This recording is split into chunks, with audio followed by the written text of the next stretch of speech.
باللہ من الشیطان الرجیم بسم اللہ الرحمن الرحیم حامیم والکتاب المبین انا جعلناہ قرآنا عربیا لعلکم تعقلون وَإِنَّهُ فِي أُمِّ الْكِتَابِ لَدَيْنَا لَعَلِيٌّ حَكِيمٌ وقال تبارک و تعالی كما ورد في سورة الواقعة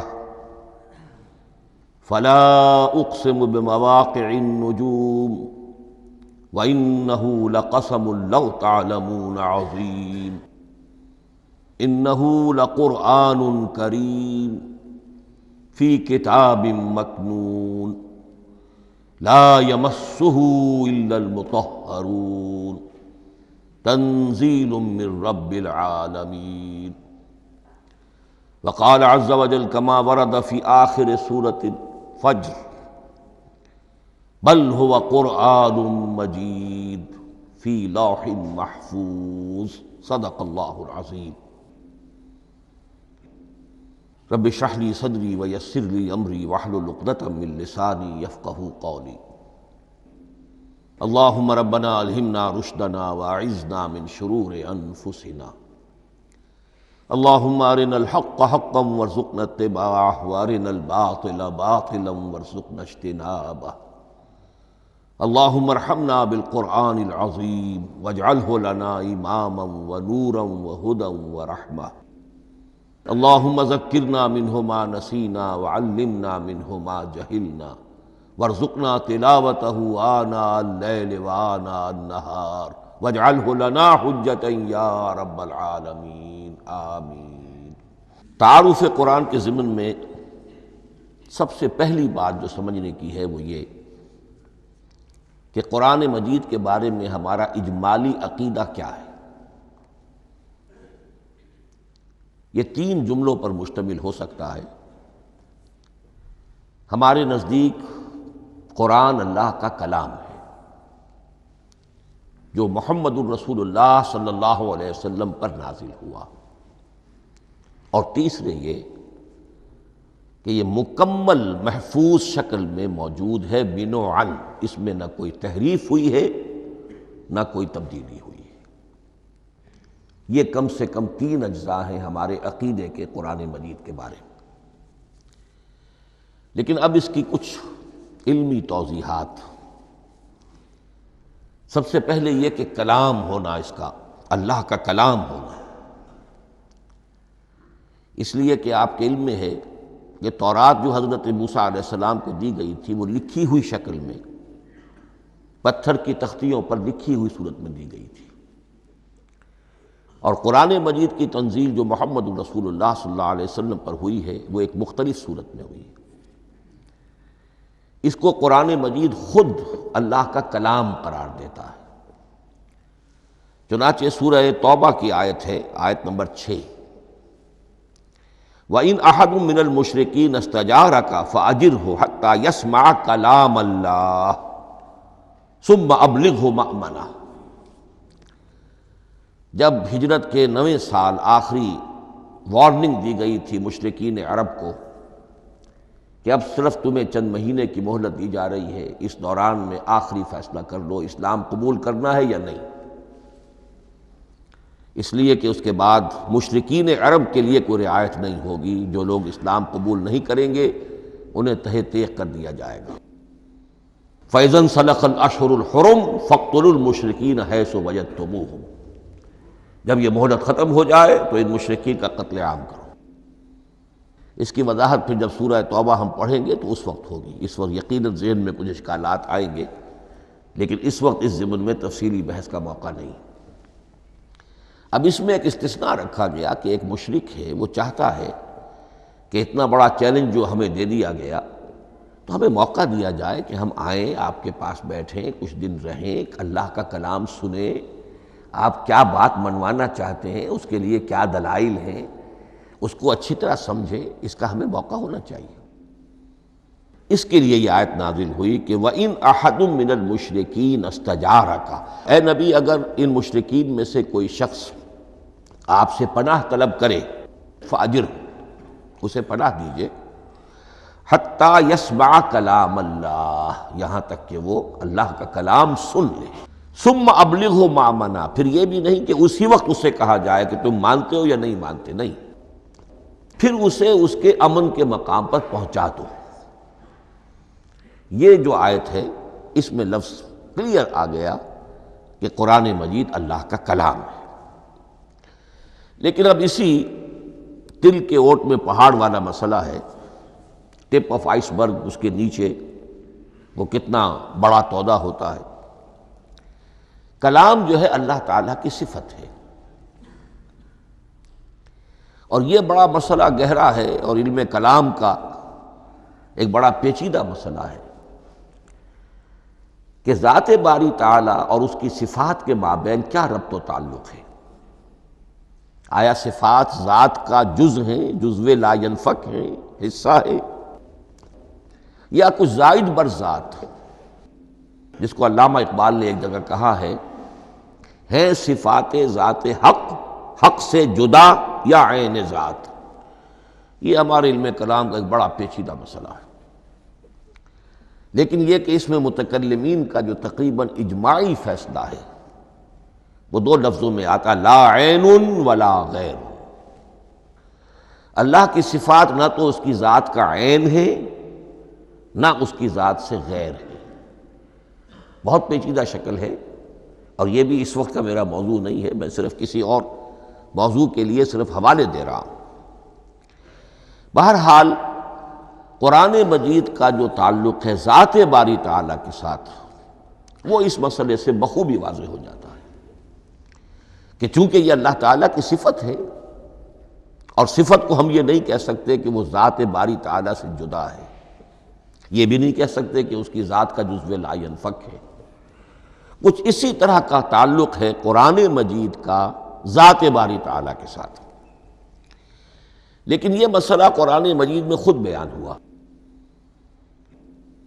اور سورہ حشر کی آیت میں تو یہ فرمایا گیا، اللہ تعالیٰ نے اپنے اس کلام کی عظمت کو یوں بیان کیا، وہ عظمت کما ہیا، جیسے کہ وہ فی الواقع ہے، اور جس کا کہ گویا کہ پورا ادراک ہمارے لیے اپنی بہت سی محدودیتوں کی وجہ سے ممکن نہیں ہے، لیکن ایک تمثیل کے پیرائے میں سمجھایا، لو انزلنا ھذا القرآن علی جبل لرأیتہ خاشعا متصدعا من خشیۃ اللہ وتلک الامثال نضربها للناس لعلہم یتفکرون۔ اگر ہم نے اس قرآن کو کسی پہاڑ پر اتار دیا ہوتا تو تم دیکھتے کہ وہ دب جاتا اور پھٹ جاتا اللہ کے خوف سے۔ اور یہ مثالیں ہیں جو ہم لوگوں کے لیے بیان کرتے ہیں تاکہ وہ غور کریں، تدبر کریں، سمجھیں۔ ما لا یدرک کلہ لا یترک کلہ، اگرچہ بتمام و کمال عظمت قرآن کا فہم ان کے لیے ممکن نہیں ہے، لیکن کسی درجے میں تو کچھ انعکاس اس کا ہو جائے، کچھ اندازہ ہو جائے، انسان اپنی ذہنی سطح کے اعتبار سے، اس کی مناسبت سے کسی درجے میں عظمت قرآن کا اندازہ کر لے، تو اللہ تعالیٰ کے ان الفاظ کو سامنے رکھے کہ لو انزلنا ھذا القرآن علی جبل لرأیتہ خاشعا متصدعا من خشیۃ اللہ۔ اب اس آیت کو سمجھنے کے لیے سورہ اعراف کی آیت نمبر 143 کو سمجھنا ہوگا، اسی اصول کے تحت کہ القرآن یفسر بعضہ بعضا، قرآن کا ایک حصہ دوسرے حصے کی تشریح کرتا ہے۔ وہاں یہ واقعہ بیان ہوا ہے کہ حضرت موسیٰ علیہ السلام کو جب اللہ تعالیٰ نے کوہ طور پر طلب فرمایا 30 راتوں کے لیے، جس میں بعد میں 10 کا اضافہ کر کے وہ ایک 40 رات کا ایک کورس بنا، دن رات، اس موقع پر جو مخاطبہ الہی، مکالمہ الہی سے مشرف ہوئے حضرت موسیٰ علیہ السلام، تو ان کی آتش شوق بھڑکی، اور انہوں نے بڑی جرأت کر کے یہ درخواست کر دی، رب ارنی انظر الیک، پروردگار مجھے اپنا دیدار بھی عطا فرما، مجھے موقع عنایت فرما، میں تجھے دیکھ سکوں۔ یہ ان کی وہ آتش شوق کا مسئلہ ہے، لیکن جواب کیا ملا؟ لن ترانی، تو مجھے ہرگز نہیں دیکھ سکتے، ولکن انظر الی الجبل فإن استقر مکانہ فسوف ترانی۔ لیکن ظاہر بات ہے کہ حضرت موسیٰ علیہ السلام کو بات سمجھانے کے لیے کچھ مشاہدہ بھی کرانا تھا۔ فرمایا تم مجھے نہیں دیکھ سکتے، البتہ اس سامنے کے پہاڑ پر نگاہ جماؤ، ہم اس پر اپنی ایک تجلی ڈالیں گے۔ یہ اگلی الفاظ کے اندر وضاحت ہے، میں یہاں پہلے سے بیان کر رہا ہوں سمجھانے کے لیے۔ اگر وہ پہاڑ ہماری اس تجلی کو، تجلی کسے کہتے ہیں؟ جلا، روشنی، تو اللہ تعالیٰ کی طرف سے وہ خاص اس کے نور کا جب پرتو ہوتا ہے کسی شے پر تو وہ اس کی تجلی ہے۔ ہم اپنی ایک تجلی اس پہاڑ پر ڈالیں گے، اگر وہ اس کو جھیل جائے، اپنی جگہ کھڑا رہ جائے، تو تم سمجھنا کہ شاید تم بھی ہمیں دیکھ سکو۔ فلما تجلی ربہ للجبل، اب یہاں وہ لفظ آ گیا، جب اللہ نے تجلی اپنی پہاڑ پر ڈالی، جعلہ دکا وخر موسیٰ صعقا، وہ پہاڑ ریزہ ریزہ ہو گیا اور حضرت موسیٰ بے ہوش ہو کر گر گئے۔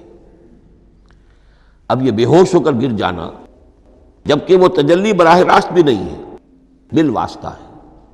مشاہدہ جو کر رہے حضرت موسیٰ وہ بالواسطہ ہے، تجلی پہاڑ پر ہے، لیکن یہ کہ اس کا بھی بالواسطہ اس کا جو ہوا ہے، اس کی جو تاثیر ہوئی حضرت موسیٰ علیہ السلام پر کہ وہ اس کی تاب نہ لا سکے اور بے ہوش ہو کر گر گئے۔ یہاں سے یہ بات سمجھ میں آتی ہے کہ یہ تجلی ذات باری تعالیٰ تھی جس نے کوہ طور کو جلا کر بھسم کر دیا یا ٹکڑے ٹکڑے کر دیا، ریزہ ریزہ کر دیا۔ اب ذات الہی کے ساتھ جو تعلق ہے کلام الہی کا، اور یہ صفت جو لا عین ولا غیر کے درجے میں ہے ذات کے ساتھ، تو وہی تاثیر اس کلام الہی کی بھی ہے۔ لو انزلنا هذا القرآن على جبل لرأيته خاشعا متصدعا من خشية الله وتلك الامثال نضربها للناس لعلهم يتفكرون۔ اس حقیقت کو اس دور میں میں اپنے مطالعے کی محدودیت کا اعتراف کرتے ہوئے عرض کر رہا ہوں کہ میرے نزدیک جس قدر پرشکوہ انداز میں علامہ اقبال نے بیان کیا ہے، اسی کیفیت کو وہ شاید اس کی کوئی مثال نہ مل سکے۔ فاش گویم آنچ در دل مزمرست، یہ کتابیں نیست چیزیں دیگرست، میں صاف ہی کہہ دیتا ہوں جو میرے دل میں چھپی ہوئی بات ہے۔ فاش گویم آنچ در دل مزمرست، یہ کتابیں نیست، اس قرآن کو کتاب نہ سمجھنا، یہ کچھ اور شے ہے، چیزیں دیگر است۔ اب وہ چیزیں دیگر کیا ہے؟ وہی جو میں نے عرض کیا، ذات باری تعالیٰ اور کلام کا صفت باری تعالیٰ ہونا، اس کے بنا پر جو مناسبت ہے، جو قرب ہے، جو مشابہت ہے۔ مثل حق پنہاؤ ہم پیداستو، زندہ و پائندہ و گویاستو۔ اس کلام میں اللہ تعالیٰ کی ساری صفات کا انعکاس موجود ہے۔ یہ بات ویسے بھی سمجھ میں آتی ہے، کوئی شخص ذرا گفتگو کرے، چند جملے جب وہ ادا کرے گا اپنی زبان سے، تو معلوم ہو جائے گا کہ اس کے فہم کا، اس کی دانش کا، اس کے مطالعے کا حدود اربع کیا ہے اور اس کے ذہن کی سطح کیا، سمجھ میں آ جائے گی بات۔ اس لیے کہ کلام جو ہے وہ متکلم کی پوری شخصیت کی عکاسی کر رہا ہو۔ تانت بازی راگ پایا، چند جملے کسی نے کہا، پتہ چل گیا کہ یہ کس سطح کے آدمی ہیں، علمی اعتبار سے، معلوماتی اعتبار سے، تہذیبی اعتبار سے، کلچرڈ ہیں یا نہیں ہیں، یہ ساری باتیں چند جملوں میں واضح ہو جائیں گی۔ تو اللہ تعالیٰ کی بھی جملہ صفات کا عکس اس قرآن میں موجود ہے۔ ان میں سے جن چند چیزوں کا ذکر علامہ نے شعر میں کیا، وہ جو سورہ حدید کی آیت ہے، هو الاول والآخر والظاہر والباطن، اللہ الظاہر بھی ہے، الباطن بھی ہے، اتنا ظاہر کہ اس سے زیادہ ظاہر کوئی شے نہیں، اور اتنا باطن کہ اس سے زیادہ چھپی ہوئی کوئی شے نہیں۔ اسی لیے حضور سے جو منقول ہیں الفاظ کہ پروردگار انت الظاہر فلیس فوقک شیء وانت الباطن فلیس دونک شیء، یہی کیفیت قرآن کی ہے۔ مثل حق پنہاں ہم پیداستو، پنہاں بھی ہے ظاہر بھی ہے، جیسے ذات باری تعالی۔ اور جیسے اللہ تعالیٰ کی شان ہے جو آیت الکرسی کے شروع میں آئی، الحی القیوم، مثل حق پنہاؤ ہم پیداستو، زندہ ہو پائندہ ہو گویاستو۔ یہ قرآن جو ہے اللہ تعالیٰ کی صفات کا ایک عکس اپنے اندر رکھتا ہے۔ اس سے ذرا آگے چلیے، کلام کے بارے میں۔ اب کلام الہی ظاہر بات ہے کہ صفت ہے، اور صفت قدیم ہے۔ اللہ کی صفات حادث نہیں ہے، اللہ کی ذات بھی قدیم ہمیشہ سے ہے، اور اس کی صفات بھی قدیم ہمیشہ سے۔ اور یہ جو کلام الہی ہے، ظاہر بات ہے کہ یہ جو ہماری زبان کے حروف و اصوات ہیں، کلام الہی تو ان سے منزہ ہے، مبرہ ہے، ماورا ہے، اعلیٰ ہے، عرفہ ہے۔ ہماری زبانوں کے حروف و اصوات، الفابیٹس جگہ جگہ تبدیل ہو جائیں گے، انگریزی کے کچھ اور ہیں، اردو کے کچھ اور ہیں، عربی کے کچھ اور ہیں۔ کلام الہی ان تمام سے آگاہ، عرفہ، منزہ اور مبرہ ہے۔ یہ کلام الہی جب بھی نازل ہوا ہے، ظاہر بات ہے حضرت موسیٰ پر اگر کتاب اتاری گئی وہ بھی علم الہی سے آئی، لیکن وہ عبرانی زبان میں آئی۔ حضرت عیسیٰ علیہ السلام پر انجیل اتاری گئی، ہم یقین سے نہیں کہہ سکتے، دو میں سے کسی ایک زبان میں اتاری گئی ہوگی، یا عبرانی ہوگی، اس لیے کہ شام کے جس علاقے میں، فلسطین کے جس علاقے میں ان کی پیدائش ہوئی اور جہاں وہ دعوت و تبلیغ کے لیے گھومتے رہے، اس کے عوام کی زبان تھی آرامی، اور خواص کی زبان تھی عبرانی، ہیبریو۔ تو یا تو وہ بھی تورات کی طرح عبرانی ہی میں نازل ہوئی تھی، یا آرامی میں ہوگی۔ لیکن اب کوئی نسخہ نہ ہیبریو کا، کوئی قدیم نسخہ دنیا میں موجود ہے، نہ آرامی کا۔ جو سب سے پرانا نسخہ ملتا ہے انجیل کا، وہ اس کا ترجمہ ہے، لیٹن زبان کا ترجمہ ہے یا گریک ترجمہ ہے، اصل کوئی نہیں۔ بہرحال جب وہ کلام الہی محمد الرسول اللہ پر نازل ہوا، اب اس نے حروف و اصوات کا وہ جامہ پہنا کہ جو عربی زبان کے ہیں۔ یہی وجہ دیکھیے، میں نے جو آیت سورہ حامیم، یہ جو سلسلہ سور ہے اس میں سے سورہ زخرف کی آیت جو میں نے آپ کو سنائی، حامیم والکتاب المبین انا جعلناہ قرآنا عربیا لعلکم تعقلون، ہم نے بنا دیا ہے اپنے اس کلام کو قرآن عربی، اس کو عربی حروف و اصوات کا جامہ ہم نے پہنا دیا ہے۔ انا جعلناہ قرآنا عربیا لعلکم تعقلون، کہ چونکہ مخاطب اول جو قوم تھی امیین، ان کی زبان عربی تھی، لعلکم تعقلون، تاکہ تم اس کو سمجھ سکو۔ اب اس سے آگے چلیے، اصل قرآن مجید کے 3 مقامات سے معلوم ہوتا ہے، اصل قرآن اللہ کے پاس ہے۔ یہ قرآن جو ہمارے پاس ہے، مصحف عثمان رضی اللہ تعالی عنہ، یہ اس قرآن کی مصدقہ نقل ہے۔ اصل قرآن کہاں ہے؟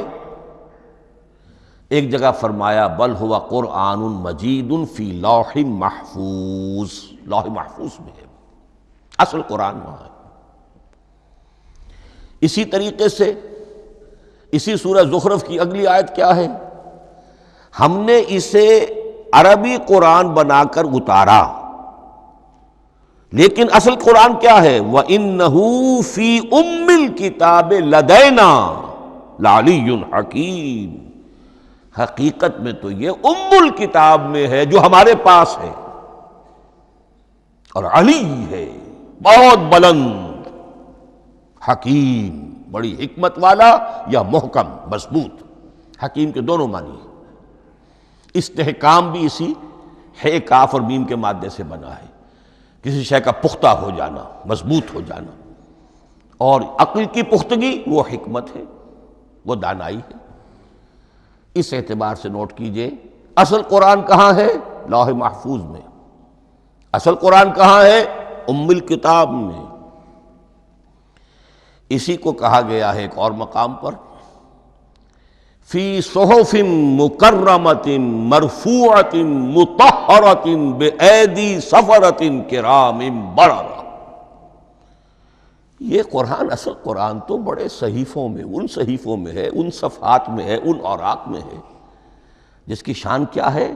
مکرمۃ، جن کی انتہائی تعظیم کی جاتی ہے، مطہرۃ، نہایت پاک صحیفے، فی صحف مکرمۃ مرفوعۃ، بلند و بالا، مطہرۃ بایدی سفرۃ کرام بررہ، ان فرشتوں کے ہاتھ میں جو بہت باعزت، بہت اونچے درجے کے، ان کے ہاتھوں میں ہے۔ وہ لوگ ہیں کہ جن کی تحویل میں ہے یہ کلام پاک، فی صحف مکرمۃ مرفوعۃ مطہرۃ بایدی سفرۃ کرام بررہ۔ اب اسی کو بیان کیا ہے سورہ واقعہ میں، فلا اقسم بمواقع النجوم، تو نہیں، میں قسم کھاتا ہوں ستاروں کے ڈوبنے کی جگہ کی۔ وَإِنَّهُ لَوْ تَعْلَمُونَ لَقَسَمٌ عَظِيمٌ، وَإِنَّهُ لَقَسَمٌ لَوْ تَعْلَمُونَ عَظِيمٌ، اور اگر تم جان سکتے تو یہ بہت بڑی قسم ہے جو ہم نے کھائی ہے، بہت بڑی گواہی ہے جو ہم نے پیش کی ہے۔ اب تدریجاً اس کا انکشاف ہو رہا ہے۔ یہ آج جو تصور ہے بلیک ہولز کا، اس سے کچھ اندازہ ہوتا ہے یہ ستارے کہاں ڈوب جاتے ہیں، بڑے بڑے ستارے نسیم منسیہ ہو جاتے ہیں، ستارے نہیں، پوری گیلیکسیز اس میں گم ہو جاتے ہیں، وہ مقبرے ہیں بڑی بڑی گیلیکسیز کے۔ فلا اقسم بمواقع النجوم وانه لقسم لو تعلمون عظیم انه لقرآن کریم، یہ قرآن ہے بہت باعزت، فی کتاب مکنون، اور یہ اس کتاب میں جو چھپی ہوئی ہے۔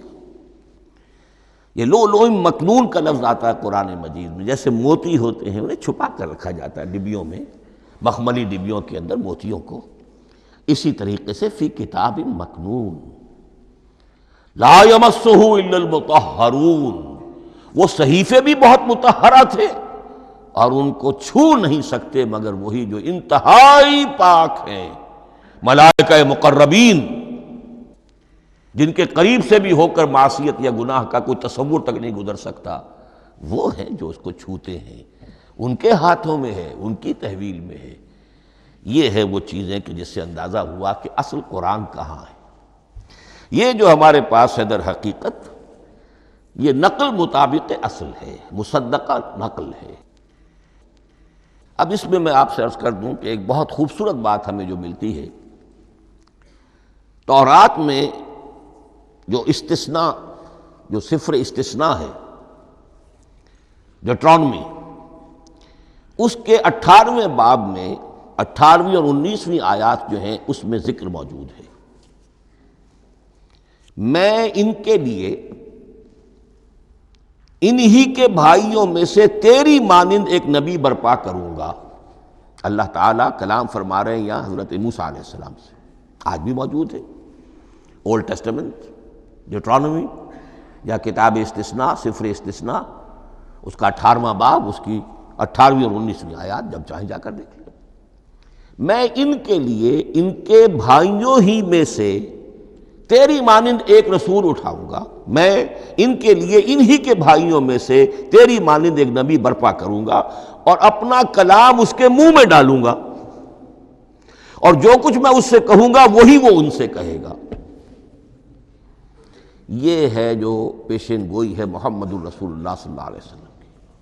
اور یہاں وہ فرق واضح کر دیا گیا، اے موسیٰ، تم سے تو یا تو ہم نے کلام کیا ہے یا تمہیں جو کتاب دی ہے وہ لکھی ہوئی دی ہے،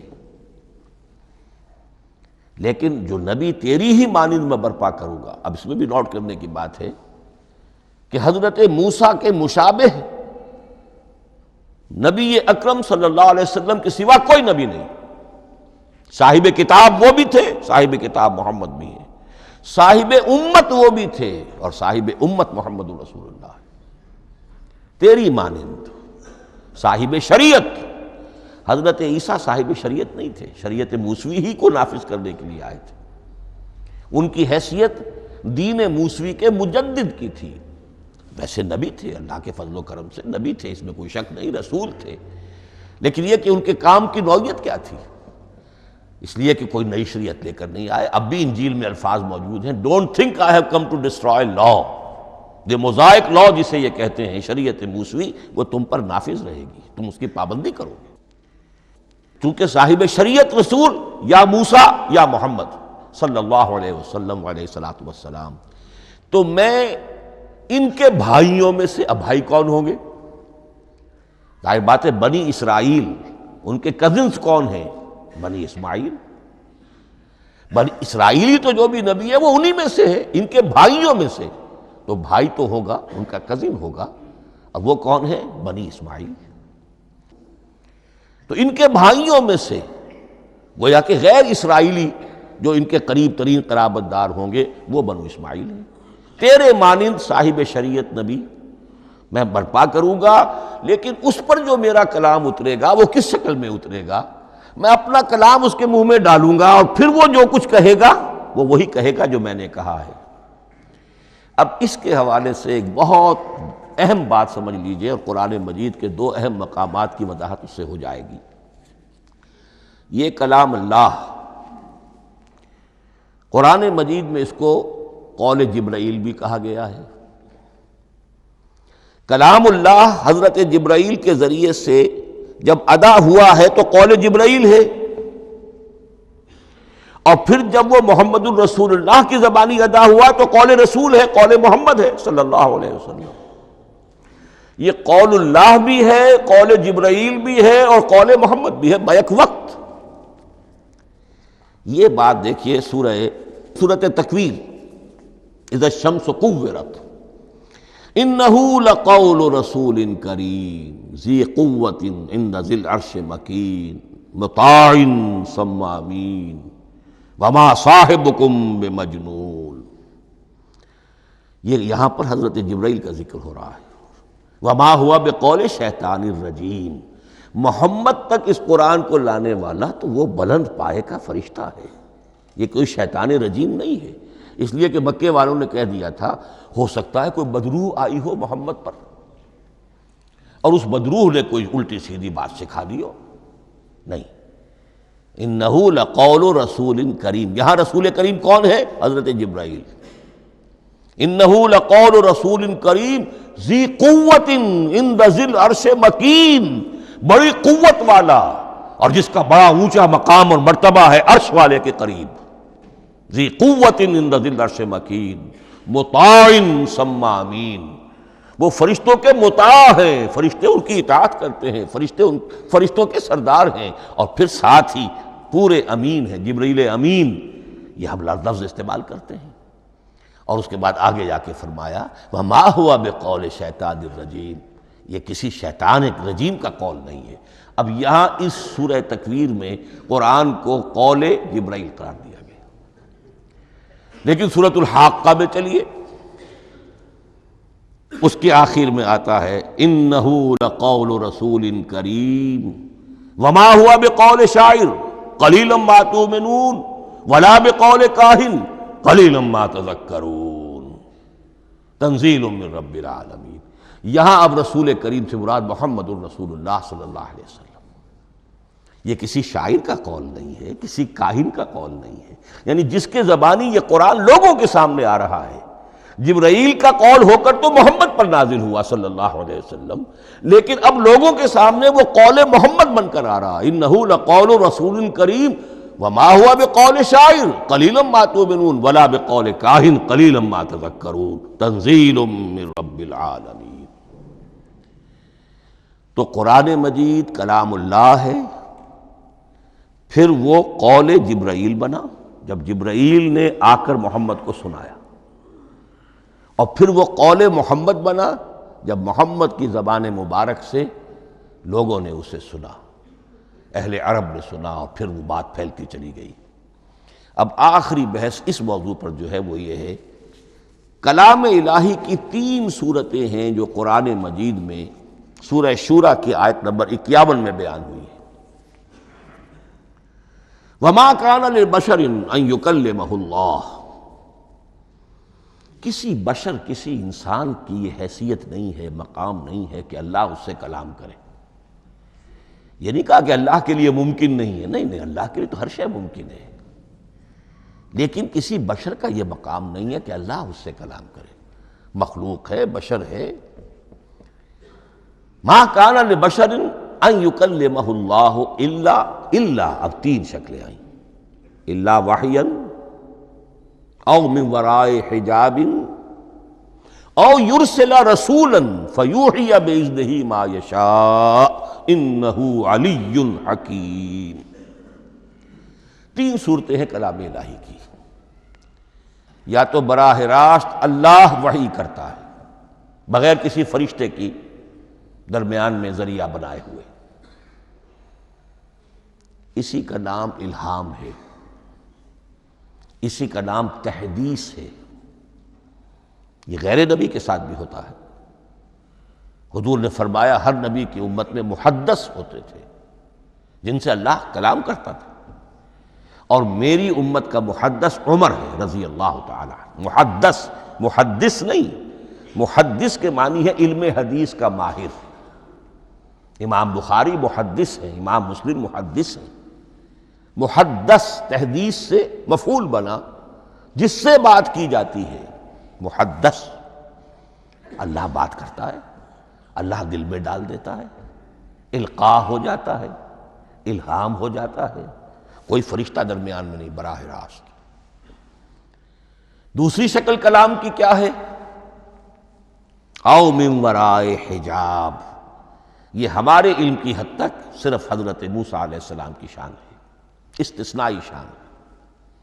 وَكَلَّمَ اللَّهُ مُوسَىٰ تَكْلِيمًا، اور موسیٰ کے ساتھ تو اللہ نے کلام فرمایا جیسے کہ کلام کیا جاتا ہے۔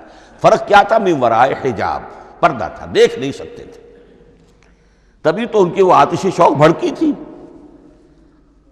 کیا قیامت ہے کہ چلمن سے لگے بیٹھے ہیں، صاف چھپتے بھی نہیں، سامنے آتے بھی نہیں، کلام بھی فرما رہے ہیں، لیکن یہ کہ بات مجھے دیدار عطا کرنے کے لیے تیار نہیں، رب ارنی انظر الیک۔ لیکن یہ جو کلام ہے ہمارے علم کی حد تک براہ راست اس دنیا میں حضور سے ہوا ہے معراج کی شب، لیکن وہ 7ویں آسمان پر ہوا۔ اس دنیا میں ہمارے علم کی حد تک یہ کلام براہ راست من ورائے حجاب صرف حضرت موسیٰ علیہ السلام کی استثنائی شان ہے۔ اور تیسرا ہے او یرسل رسولا فیوحی باذنہ ما یشاء، یا تیسری صورت یہ کہ اللہ کسی پیغامبر کو بھیجتا ہے جو وحی کرتا ہے جو اللہ چاہتا ہے۔ یہ تیسری شکل ہے وحی کی۔ قرآن مجید اس تیسری شکل میں نازل ہوا ہے محمد الرسول اللہ صلی اللہ علیہ وسلم پر۔ حضور کو جو الہام ہو جاتے تھے، جو حضور کو القاء ہو جاتا تھا، جو آپ کے دل میں براہ راست اللہ کی طرف سے وحی آتی تھی، وہ قرآن میں شامل نہیں ہے۔ اگرچہ حضور کے خواب بھی سچے تھے، وہ بھی اللہ کی طرف سے ہوتے تھے، شیطان کی آمیزش نہیں ہو سکتی تھی، لیکن یہ بھی قرآن میں شامل نہیں ہے۔ قرآن میں شامل ہے تیسری قسم کی وحی، او یرسل رسولا، پھر ہم بھیجتے ہیں ایک پیغامبر کو فرشتوں میں سے۔ اللہ یستفی من الملائکۃ رسلا ومن الناس، اللہ چن لیتا ہے فرشتوں میں سے بھی اپنا پیغامبر اور انسانوں میں سے بھی۔ تو فرشتے کے ذریعے سے ایک فرشتہ جو اللہ سے لیتا ہے اور انسان، رسول انسان تک پہنچا دیتا ہے۔ اب وہ رسول انسان، رسول بشر جو ہے وہ اپنے ہم نوع، ہم جنس لوگوں کو پہنچاتا ہے۔ تو اللہ یستفی من الملائکۃ رسلا ومن الناس، یہاں وہی بات فرمائی او یرسل رسولا فیوحی باذنہ ما یشاء، پھر وہ وحی کرتا ہے اللہ کے حکم سے جو اللہ چاہتا ہے۔ یہ کلام الہی کی یہ تیسری شکل ہے جو محمد الرسول اللہ صلی اللہ علیہ وسلم پر نازل ہوا، اور وہ ہے قرآن حکیم۔ اب ایک اور بحث جو علمی ہے وہ یہ ہے کہ حضور پر جو اس کا نزول ہوا اس کی کیفیات کیا تھی۔ 2 الفاظ استعمال ہوتے ہیں، انزال بھی اور تنزیل بھی۔ ان دونوں میں فرق کیا ہے اس کو نوٹ کر لینا چاہیے۔ لغوی اعتبار سے جان لینا چاہیے، نزل ینزل کسی کا خود اترنا، نازل ہونا، اترنا۔ انزل ینزل دفعتن اتار دینا، کسی اور نے کسی شے کو دفعتن نیچے اتار دیا۔ یہی مفہوم نزلہ کے ساتھ بے لگ جائے تو آ جاتا ہے، با کے ساتھ نزلہ بہی، یہ اتارنے کے مفہوم میں آئے گا۔ لفظی ترجمہ یہ بھی کر سکتے وہ اترا اس شے کے ساتھ، نزلہ بہ الروح الامین، اس کو لے کر نازل ہوا خود روح الامین فرشتہ علی قلبک، اے محمد صلی اللہ علیہ وسلم آپ کے قلب مبارک پر۔ تو نزلہ بے اور انزال اس کے معنی ایک ہی ہے، لیکن اگلا لفظ ہے تنزیل، نزل ینزل تنزیلا، اس کے معنی ہے رفتہ رفتہ، تدریجاً، نجمن نجمن، تھوڑا تھوڑا کر کے، وقفے وقفے سے اتارنا۔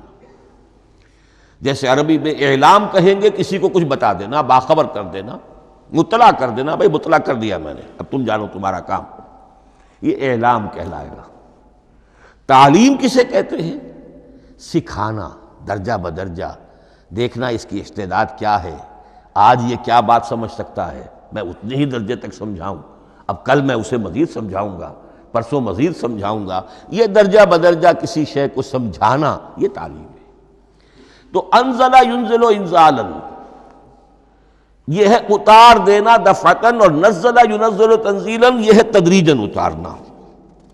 اب قرآن مجید کے لیے یہ دونوں الفاظ مستعمل ہیں، لیلۃ القدر اور لیلۃ المبارکہ، اب یہ دو بھی نوٹ کر لیجئے، قرآن مجید میں چونکہ اہم مضامین کم سے کم دو جگہ پر ضرور آتے ہیں۔ انا انزلناہ فی لیلۃ القدر، یہاں انزلنا ہے، نزلنا نہیں ہے، انزلنا ہے، ہم نے اتارا اس کو لیلۃ القدر میں۔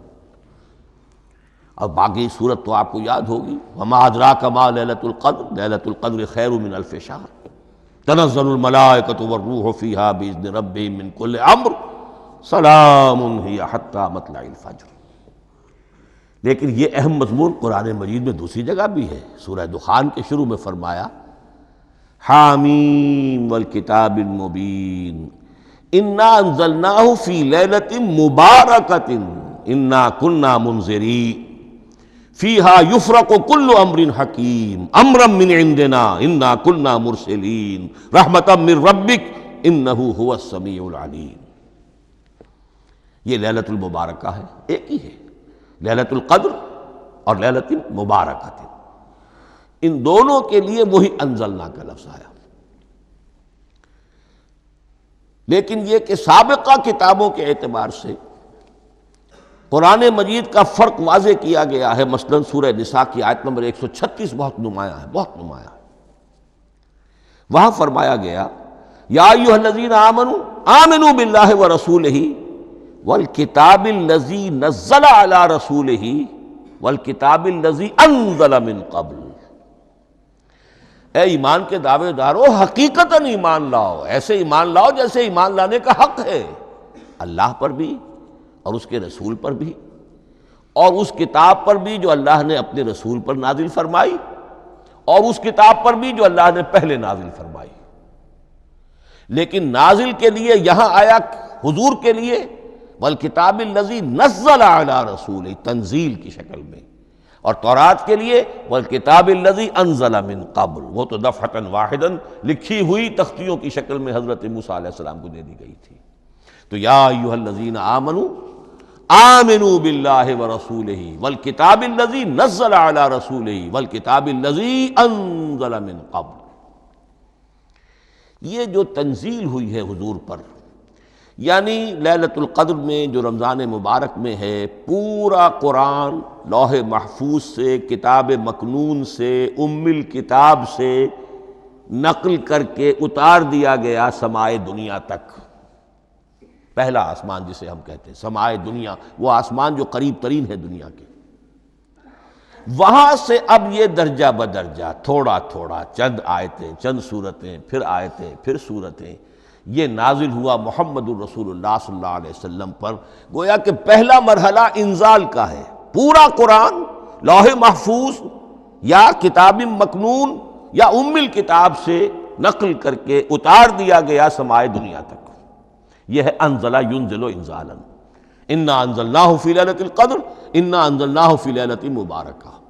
لیکن محمد الرسول اللہ پر یہ نازل ہوا اب تھوڑا تھوڑا، نجمن نجمن، درجہ بدرجہ، تدریجن، یہ ہے تنزیل۔ اس تنزیل کی حکمت قرآن مجید میں بیان ہوئی ہے، اور اس اعتبار سے کہ اہل عرب نے، اہل مکہ نے اعتراض کیا تھا کہ یہ پورا قرآن کیوں نہیں محمد ایک ہی مرتبہ پیش کر دیتے صلی اللہ علیہ وسلم۔ اس میں جو چیز مضمر تھی وہ یہ تھی کہ چونکہ یہ حقیقت میں اللہ کا کلام نہیں ہے، یہ محمد کا اپنا کلام ہے، تو کوئی شاعر دنیا میں ایسا نہیں ہے جو ایک دم اپنا پورا دیوان دے دے۔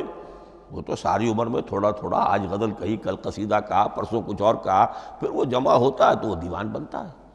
اسی طریقے سے تو یہ کر رہے ہیں۔ اگر یہ اللہ کا کلام ہوتا تو بیک وقت آ جاتا۔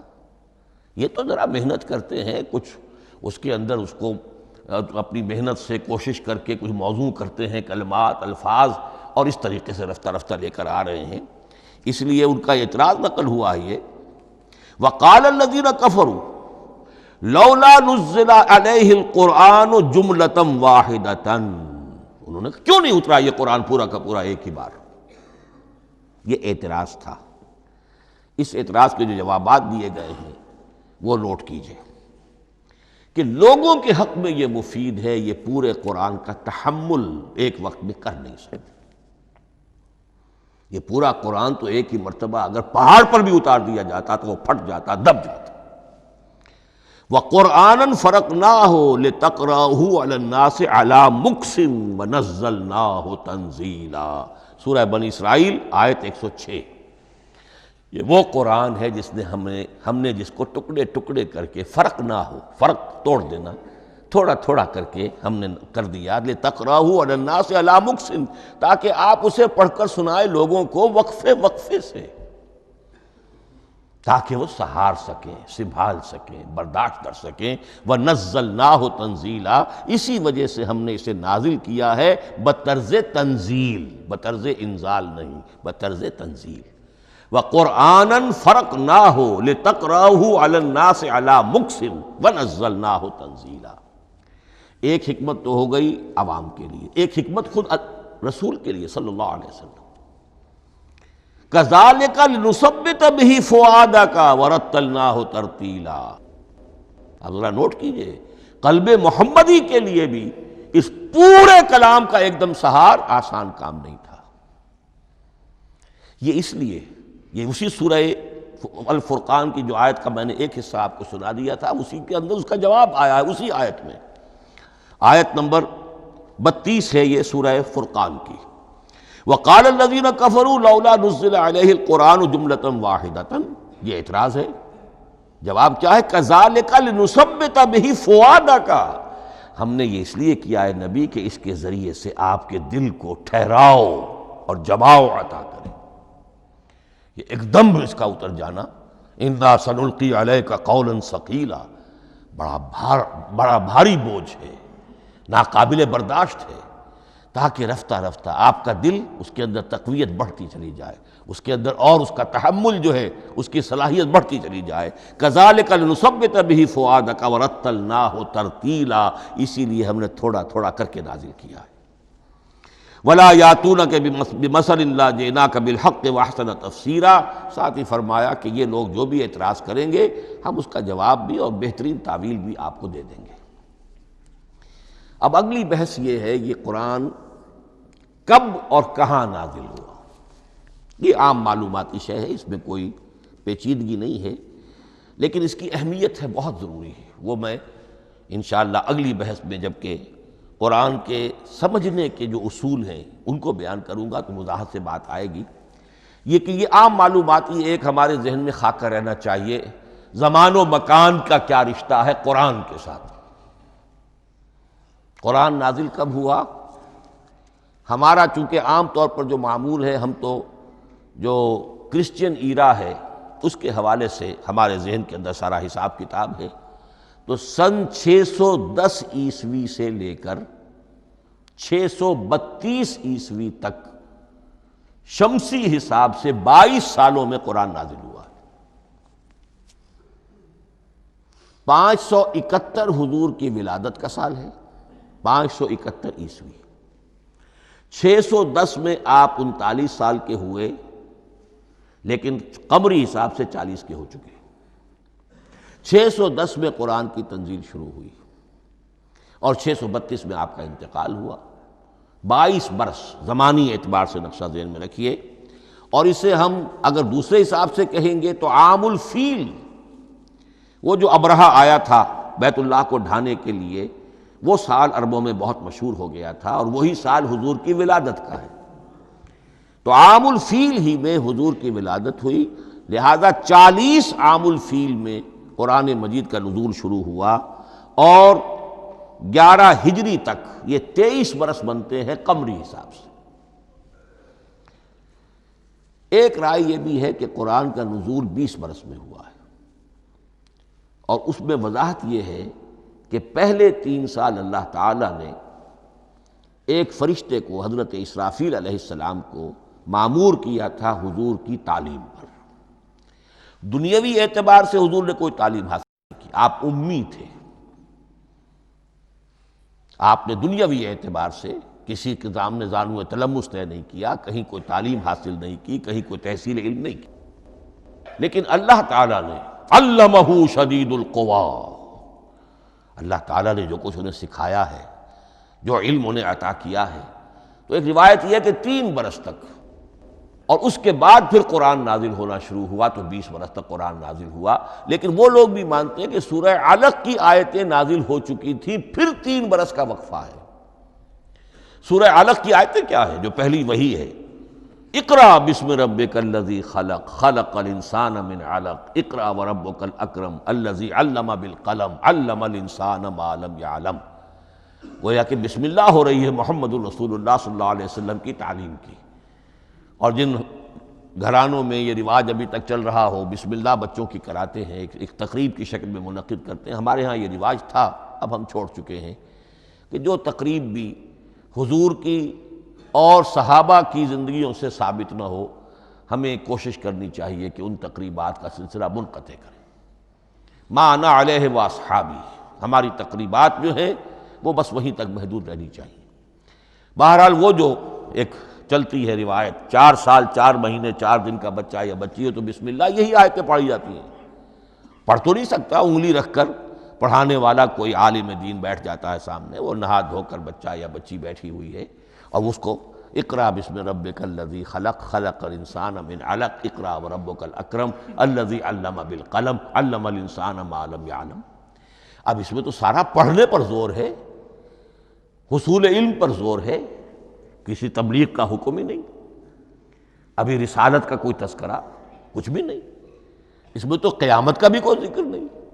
اب اس کے بعد روایت یہ ہے کہ 3 برس تک پھر حضرت اسرافیل دن رات حضور کے ساتھ رہے ہیں اور آپ کی تعلیم ہوئی ہے، اور پھر 3 برس کے بعد پھر وحی کا سلسلہ شروع ہوا ہے، واللہ عالم۔ لیکن یہ کہ جب سورہ اقرا نازل ہو چکی ہے، اس کی 5 آیتیں، تو وہ 3 برس بھی اس کا وقفہ شمار ہوں گے، زمانہ نزول پھر وہی 23 برس رہے گا۔ اسی کے ساتھ میں نے عرض کیا تھا کہ دوسری بات یہ، کہاں نازل ہوا قرآن؟ ایک لفظ میں تو یہ سمجھ لیجئے یہ حجاز میں نازل ہوا۔ حجاز جزیرہ نمائے عرب کا ایک خاص حصہ ہے، پہاڑی سلسلہ، یوں سمجھ لیجئے، اس کو ذہن میں رکھیے۔ جزیرہ نمائے عرب جو ہے وہ شمال سے جنوب کی طرف چوڑا ہوتا جاتا ہے، شمال میں شام اور عراق کی طرف جاتا ہے تو وہ تنگ ہے، پھر نیچے چوڑا ہو رہا ہے۔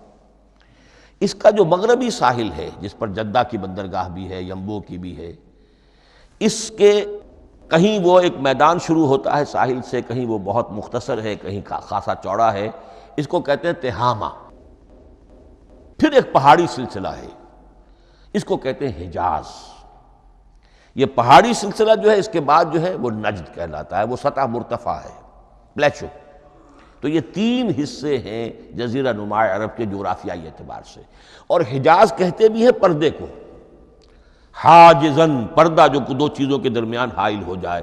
تو یوں سمجھیے کہ یہ فلیٹ ہے نجد کا، اور یہ فلیٹ ہے میدان، یہ ہے تہامہ کا، اور درمیان میں یہ پہاڑی سلسلہ کھڑا ہوا ہے، تو یہ گویا کہ ان دونوں کو جدا کر رہا، یہ حجاز ہے۔ اس حجاز ہی کا شہر مکہ ہے، اس حجاز ہی کا شہر مدینہ ہے، اس حجاز ہی کا شہر طائف ہے، اس حجاز ہی کی آخری ٹپ سمجھ لیجئے تبوک ہے۔ تو حضور صلی اللہ علیہ وسلم کی پوری زندگی آغاز وحی کے بعد سے لے کر وہ اسی علاقے کے اندر، پہلے آپ مکے میں تھے، قرآن مجید کی جو صورتیں اس دور میں نازل ہوئیں یا آیتیں نازل وہ مکیات کہلاتی ہیں۔ پھر آپ نے ہجرت کی، اور ہجرت کر کے جب آپ جا رہے تھے اس دوران میں بھی کچھ قرآن نازل ہوا اثناء ہجرت میں۔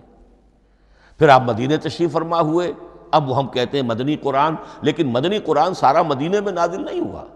آپ کبھی جا رہے کسی مہم پر، کسی جنگ کے لیے، غزوہ بدر کے لیے آ گئے ہیں، تو وہاں جو آیات نازل ہو رہی ہیں وہ مدینے میں تو نہیں ہو رہی۔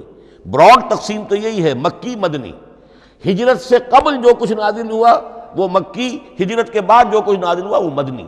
لیکن صرف مدنی کہنا صحیح نہیں ہے۔ اثناء سفر تبوک، اتنا طویل سفر ہے آپ کا، اس کے دوران آتے جاتے قرآن نازل ہوتا رہا۔ لیکن یہ بات نوٹ کر لیجئے کہ پورا قرآن حجاز ہی میں نازل ہوا ہے۔ یہ تمام شہر، یہ تمام علاقہ حجاز کہلاتا ہے۔ ایک اور بحث جو ہم اسی اپنی پہلی نشست میں مکمل انشاءاللہ کر لیں گے، وہ ہے محفوظیت قرآن کی بحث۔ میں نے عرض کیا تھا کہ 3 چیزوں پر ہمارا عقیدہ مشتمل ہے۔ یہ اللہ کا کلام ہے، نمبر 1، نازل ہوا محمد الرسول اللہ پر صلی اللہ علیہ وسلم، اسی لیے ہم نے کلام سے متعلق کچھ مباحث علمی گہرائی میں اتر کر وہ سمجھے، حضور پر اس کے نزول، انزال اور تنزیل کے مختلف مراحل کو سمجھا۔ اب اس کی محفوظیت کے اعتبار سے واقعہ یہ ہے کہ واحد کتاب ہے پوری دنیا میں، واحد کتاب جس کے بارے میں دشمن بھی تسلیم کرتے ہیں، چاہے وہ اسے اللہ کا کلام نہ مانے، لیکن یہ مانتے ہیں کہ بعین ہی وہ شے جو محمد نے اپنی امت کو دی تھی آج بھی امت کے پاس صحیح موجود ہے۔ ظاہر بات ہے اگر تو اسے اللہ کا کلام مانے، وہی مانے، تب تو مسلمان ہی ہو گئے۔ وہ تو یہی کہتے ہیں کہ بہرحال محمد نے چاہے خود لکھا، تصنیف کیا، جو بھی کچھ کیا اس کو چھوڑ دیجئے، لیکن جو شے محمد نے اپنی امت کو دی تھی صلی اللہ علیہ وسلم، بعین ہی وہ شے موجود ہے۔ تو یہ محفوظیت قرآن کی جو ہے، جبکہ کوئی اور دنیا کی کتاب اس کی مدعی ہی نہیں۔ تورات والوں کا سرے سے یہ دعویٰ ہی نہیں ہے۔ وہ تورات تو گم ہو گئی تھی نبوکدنضر کے حملے کے وقت، اس کے بعد سے دنیا میں تورات کا وجود نہیں ہے، اور پھر 100 برس کے بعد اپنی یادداشتوں سے مرتب کی ہے یہ تورات جو آج ہمارے سامنے ہے۔ انجیل کا جیسا کہ میں عرض کر چکا ہوں، کوئی نسخہ جو ہے نہ عبرانی کا موجود ہے نہ آرامی زبان کا ہے۔